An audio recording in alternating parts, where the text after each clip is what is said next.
Hey, good evening, everybody. So glad that you're here. Merry Christmas.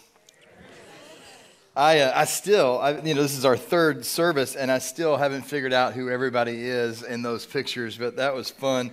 But they were trying to find, Michelle was trying to find a picture of me with hair, and we could not find one with me with hair. I know that seems like a strange song to sing for Christmas Eve night, a night that we're celebrating Jesus. But as we were thinking about home for Christmas, we thought, that song really rings out for that theme. And as I began to study a little bit more about that song, knowing that I was going to come off that song, it really has taken a deeper meaning for me as a father.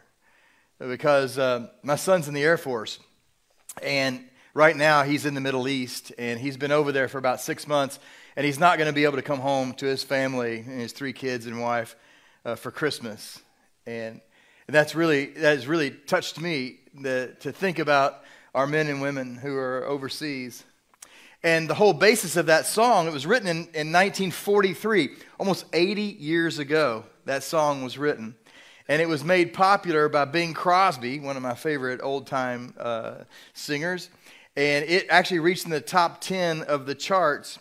And that whole song is all about, and it was written from the first-person perspective of a World War II soldier who is longing for home. He's longing for his home, and so he's writing down these words to his family. And he's saying, if I get to come home for Christmas, and please have snow, this is a good year for snow, I think.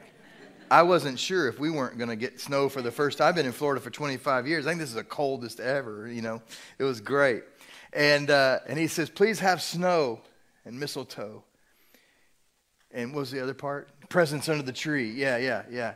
And then it kind of brings down to this kind of melancholy ending where, he says, I'll be home for Christmas, even if it's only in my dreams. And I thought, wow, that's really powerful when you think about that, because I think all of us probably long for home. Home as a place of love and a place of joy, laughter, forgiveness, comfort, grace, mercy, hope, and peace.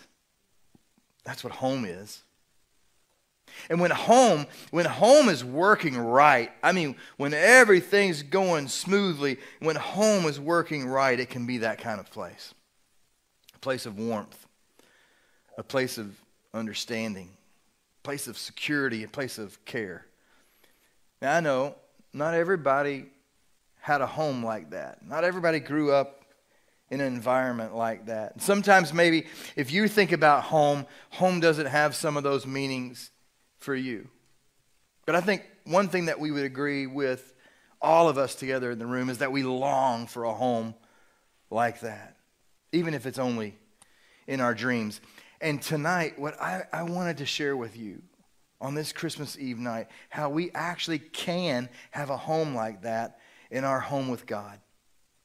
And so this may seem like a very different kind of Christmas Eve message than you've heard before. It was one of the reasons that we had Pastor Mike, who read the Christmas story, the traditional Christmas story from Luke chapter 2.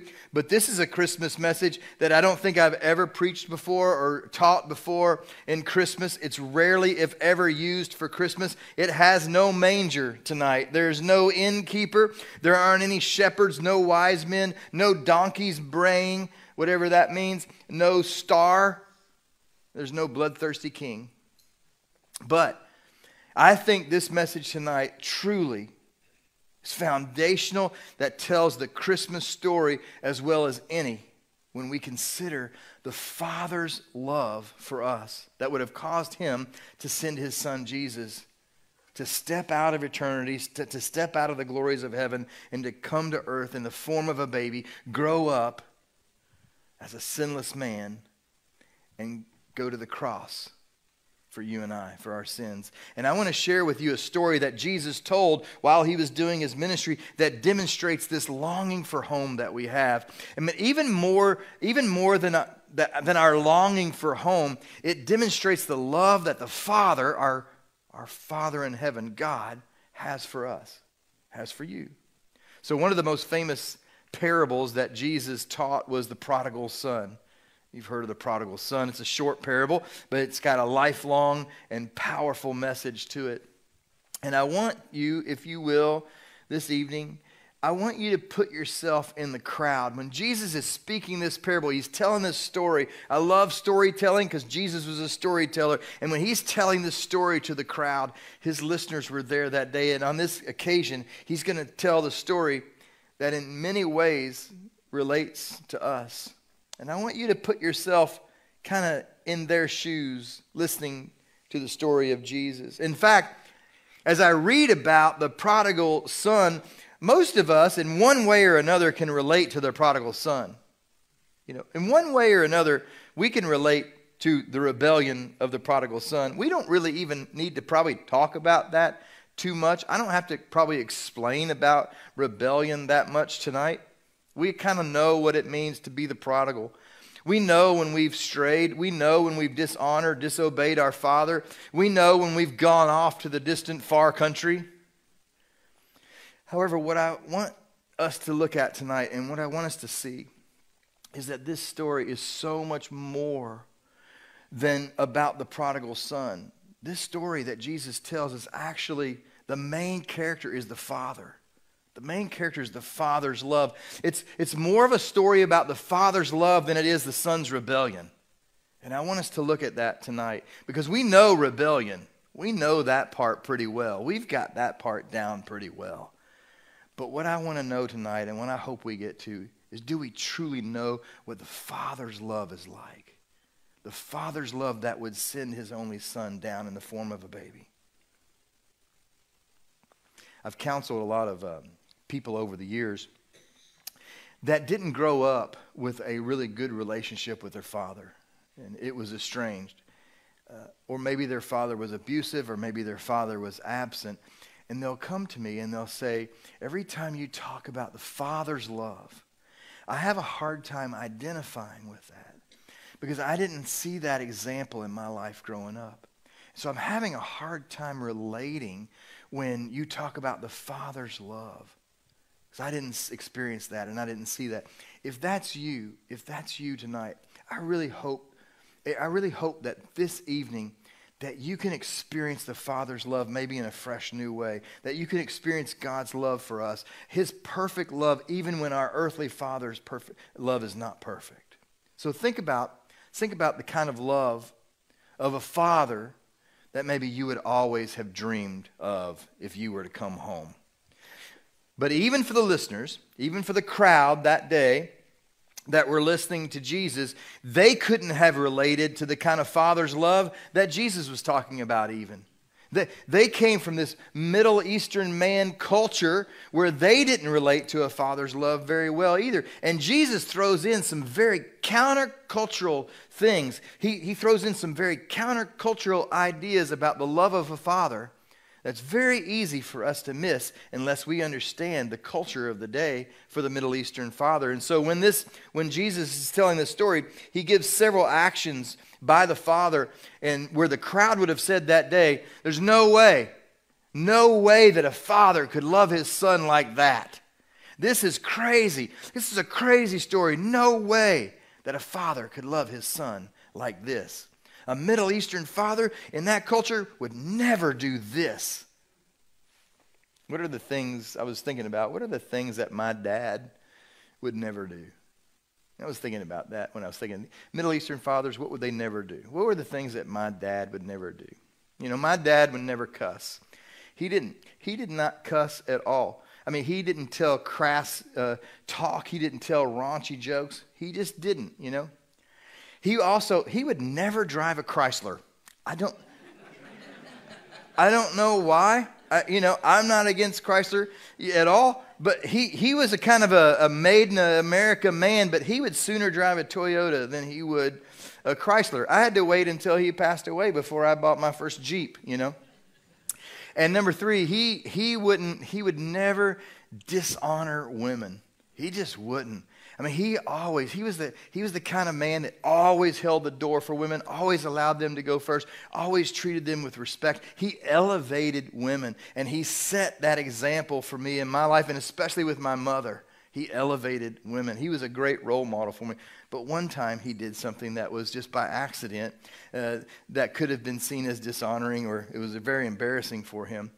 I've told you guys, but if you're a guest, I'm adopted. I was adopted growing up. And so if you're adopted, my mom and dad, they weren't really privy to or didn't experience nursing, And so when we had our child, when Michelle and I got married, we had our son, Hunter, who was on the screen in one of those pictures. We had our son, Hunter. Michelle was nursing him. And again, my mom and dad just weren't part of that, didn't experience that. And so Michelle, we were over at my mom and dad's house, and Michelle's sitting there in the chair, and she's nursing Hunter, and she's got a blanket over her and modesty there. And my dad, not understanding, he just comes bebopping down the stairs. He wanted to see his grandson, and he just comes up and he goes, "Hey, little buddy, whoa, I'm sorry about that." We didn't see him for the rest of the day, and he didn't talk to Michelle. But I'm going to read this parable of Jesus, and then we're going to talk about it along the way, and I'll share with you some of the ways that God's love is different and how the people would have just seen a father's love in a completely different way, and some crazy things that the father did here that fathers just don't do for Middle Eastern fathers. So here's the parable in Luke chapter 15. Jesus says, there's this man, and he had 2 sons. And the younger son told his father, he says, "I want my share of your estate now before you die." So his father agreed to divide his wealth between his sons. Now, when the listeners heard this, they would have thought, "What? That's crazy talk. A father would never do that." Father would never do that for 2 reasons. One, they would have thought, what son in the world would dishonor his father by asking for his inheritance now? The equivalent of that to them, when they heard Jesus tell this story, the equivalent of that would be like the boy saying, "Father, I wish you were dead now so I can have my inheritance." That's what they would have heard. That's what the hearers of Jesus' story would have heard. And then the second thing is, they would have said, there's no way that a father would have given his inheritance to his son early, especially even to the younger son. The inheritance always goes to the older son, not to the younger son. They would have never done that. And the crowd would have thought, this is crazy. What kind of father does this? So they couldn't have related to the father's love either. What kind of father does this? Normally, when a Middle Eastern father was on his deathbed, he would then call the family in, and he would give the bulk of his inheritance to his oldest son. And then, if there was anything left over, he would divide those other possessions up to the other children, the other people. You get the iPhone, you get the Apple Watch, and you get the Ronco potato peeler or something, So they didn't get the significant things, but the older child got the significant things. But no matter what the case was, it never would have given their inheritance away early. And so what I want us to see in this tonight is this first thing that we see, this first point is the Father, your Father, my Father, the perfect Father. God wants you to have your inheritance right now. He actually wants to give you your inheritance right now. This is what I mean by that. When the Apostle Paul, he's talking about this concept to the church in Corinth that he started. And he says this to the church. He says, "For God says this, at just the right time, God said, I heard you. On the day of salvation, I helped you. Indeed, the right time is now. Today," God says, "is the day of salvation." So I just want you to think about that on this Christmas night. That today is the day of salvation. Salvation is not just waiting for us to die so that we can go to heaven. That's not what salvation is. It's so much more than that. He wants to give you your inheritance now while you're still living. Salvation is just as much for the right now, and you don't have to wait until you die to experience the love of God, the grace of God, to have freedom in your life, to have the chains broken, to experience a glimpse of the glory of heaven on this side of the glory of heaven. He wants you to experience a little bit of that, a glimpse of that on earth, to experience his peace and his hope. the fullness of life. He wants you to have that now. Today is the day of salvation. He goes on, he says, a few days later, Jesus says, this younger son, he packed up all his belongings, took all of his inheritance, and he moved to a distant land, and there he wasted all his money in wild living. Now, the way my mind works when I read Scripture, I have to kind of put it into my terms and the way I can think, and relate to it. And so when I read this, I kind of think Las Vegas, I think he went off to Las Vegas, gambled away his money, bought a lot of friends, was throwing his money around everywhere. You know how people can throw their money around. All of a sudden, he's got all kinds of friends around him, And he's probably doing some other things with his money that I'll just let that go to your imagination, And then all of a sudden, the money runs out. You know what happens when the money runs out? Those friends that they had, they're gone too now. And this guy's left with nobody. And that's when this famine hits. And so Jesus says, so about that time, his money ran out. A great famine swept over the land, and he began to starve. While he's in this starvation mode and thinking, I've got to survive here just to live. I've wasted all of my father's inheritance. He persuaded a local farmer to hire him, and the man said, okay, I'll give you a job. I'm going to send you to the field to feed my pigs. And the young man became so hungry that even the pods, I don't know if you've ever fed pigs before, but even the pods he was feeding the pigs looked good to him. But no one gave him anything. It's interesting that Jesus used pigs in this story. Again, this would have been repulsive to the listeners of that day. Just the thought of this man working, wasting all of his father's inheritance, and now he's working with pigs. And pigs were seen and still seen to the Jews today as the most unclean animals on earth. And what the hearers would have understood here, or at least what they would have heard Jesus say, is this illustrates just how far this son has deviated from his family's beliefs, his family's values, just how far away from the Father he's traveled and gone. The crowd would have definitely understood that. And then, Jesus says, when this young son finally comes to his senses, he says to himself, and he's probably sitting there in the pig pen and just says, how did I get here? What in the world? When I was at home, even the hired servants had food enough to spare. And here I am like this. I've thrown everything away, and I'm hungry. I'm dying of hunger here. I only have one option. I got to go back home. I got to go to my father. But what in the world is he going to say? How can I convince him to let me come back home? And so then he starts working up his excuses.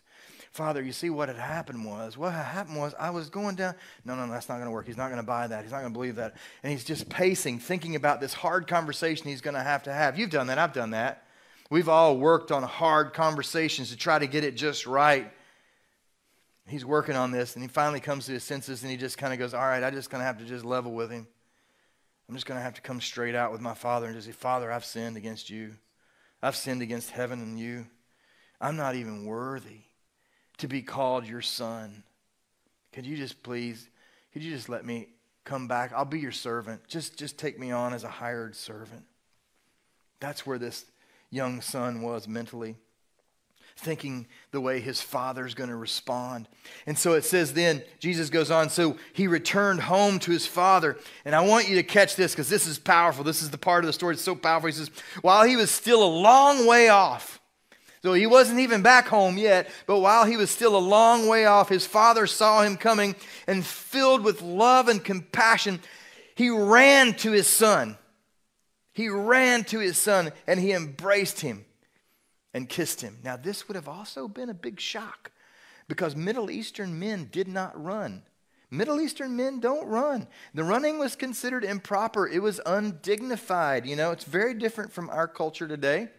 We put on our shorts and we lace up our shoes and we run, Some of you run. Some of us need to run a little bit more, right? But Middle Eastern men, they didn't run. And so you just kind of see this picture while Jesus is telling this story.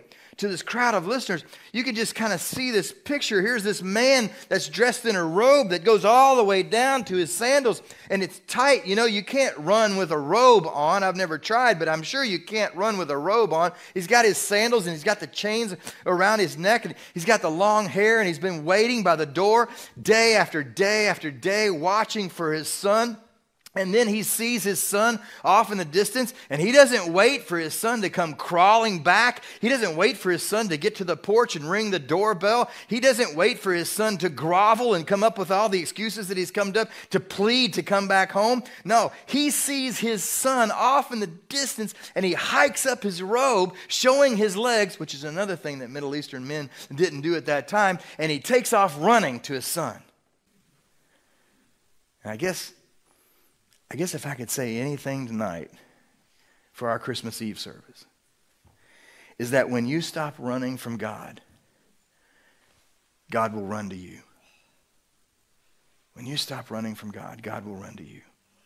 Think about this too. There's another application for us. The son just came from the pig pen. Now, you guys, how many, we had one person in the last service. How many of you guys have ever worked in a pig pen? Anybody ever worked with pigs? Anybody? Couple? Yeah, 2, 3? Yeah, 4, 5. Now, I did it like for 2 days, and that was it. I said, I'm not going to work with pigs. They are the nastiest animals to work with. I mean, they're filthy. You know, there's nothing worse than working with pigs. They're worse than chickens. I've been on a farm. They are just terrible. This son's working with pigs. He must have been filthy. And so as the crowd is listening to this and we're thinking about pigs, we don't even get the full weight of what they're thinking about with pigs.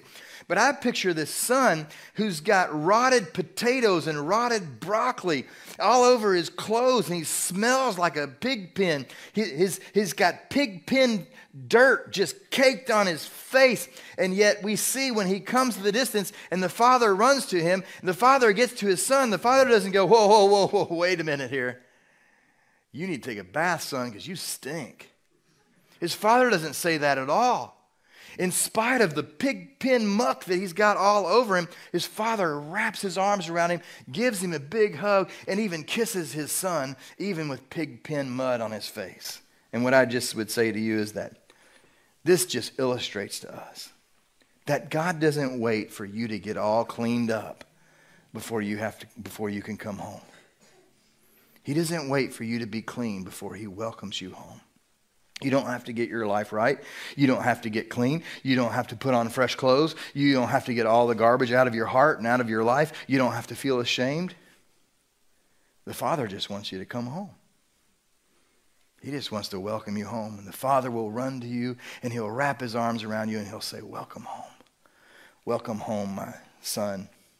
And here's what the son says. Again, I think he's been rehearsing this the whole way. His son says, Father, I've sinned against both heaven and you. I am no longer worthy to be called your son. And I love this because it's almost like he's been rehearsing this, and now the father doesn't even pay attention to that. It's almost like the father says, yeah. We'll get to that later. But this is what the father says to the servants. Quick, bring the finest robe that I've got in the house and put it on him. Bring that really, really nice ring on the Chester drawer and put it on his finger. And bring the sandals for his feet. And somebody kill that calf that we've been fattening up for this big celebration. We must celebrate with a feast. For this son of mine was dead and is now returned to life. He was lost and now is found. Let the party begin.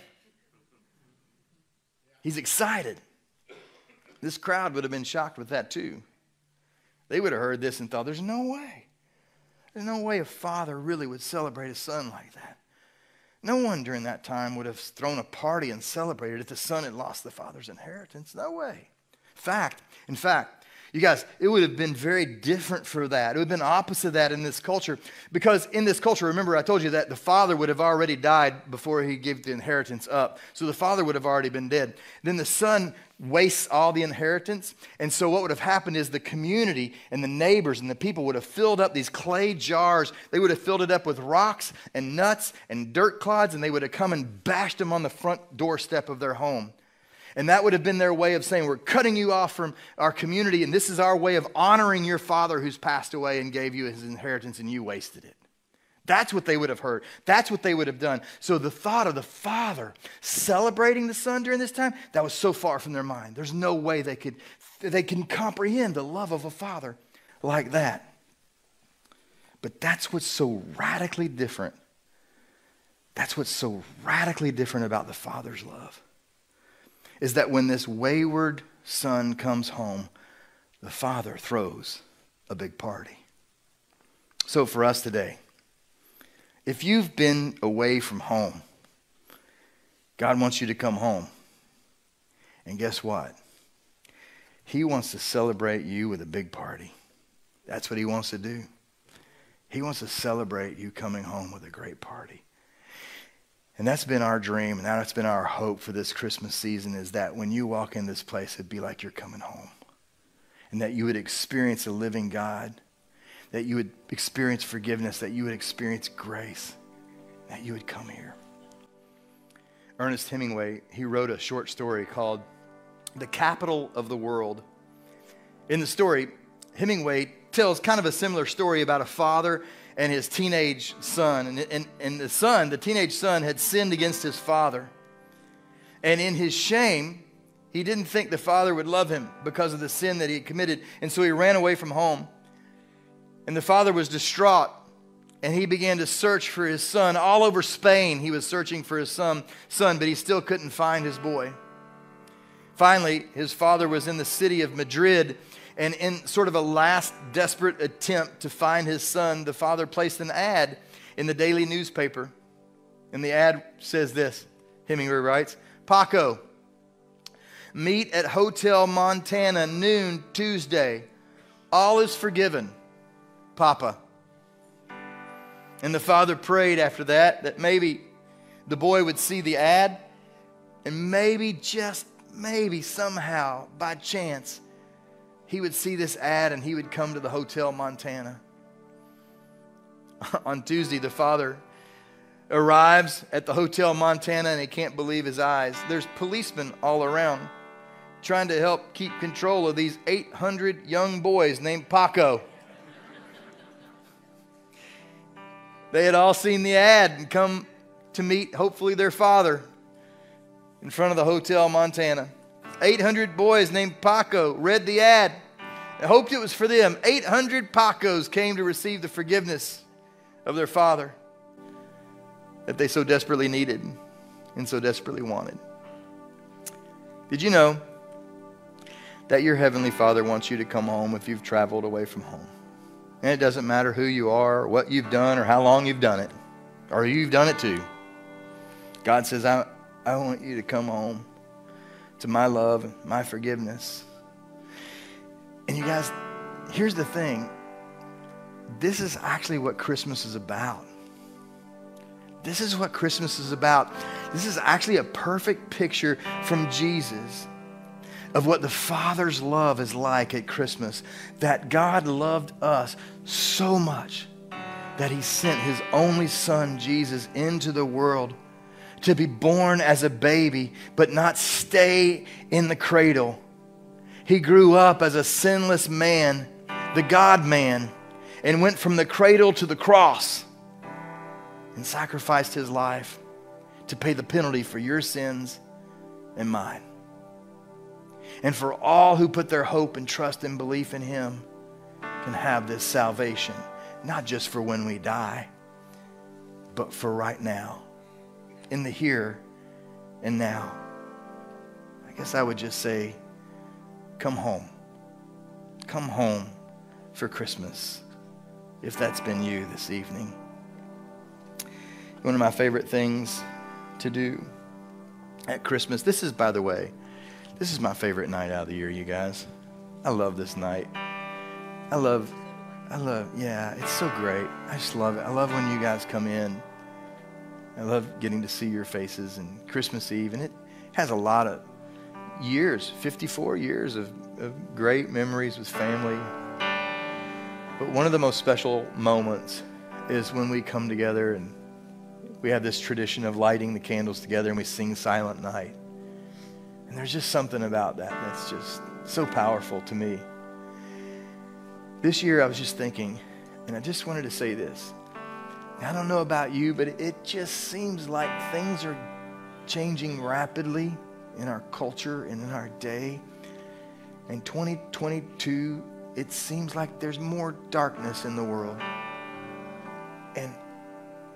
And I'm just saying that the only hope for our planet, the only hope for our community, the only hope for our families, the only hope for ourselves is the light that pierces the darkest of hearts, and that's Jesus Christ. He is the light of the world.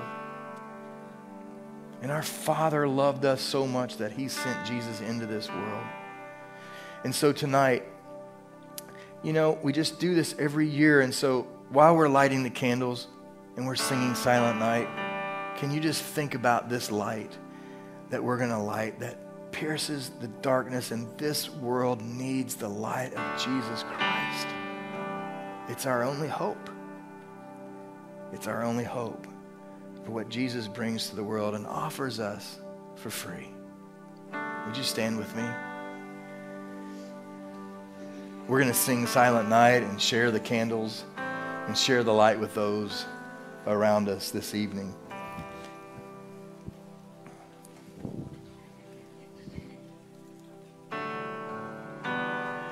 Thank you.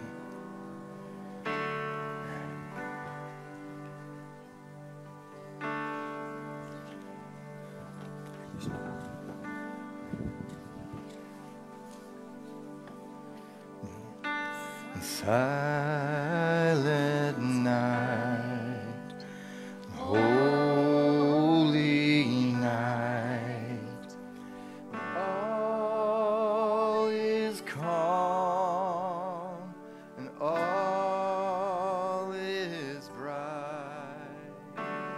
Round young virgin,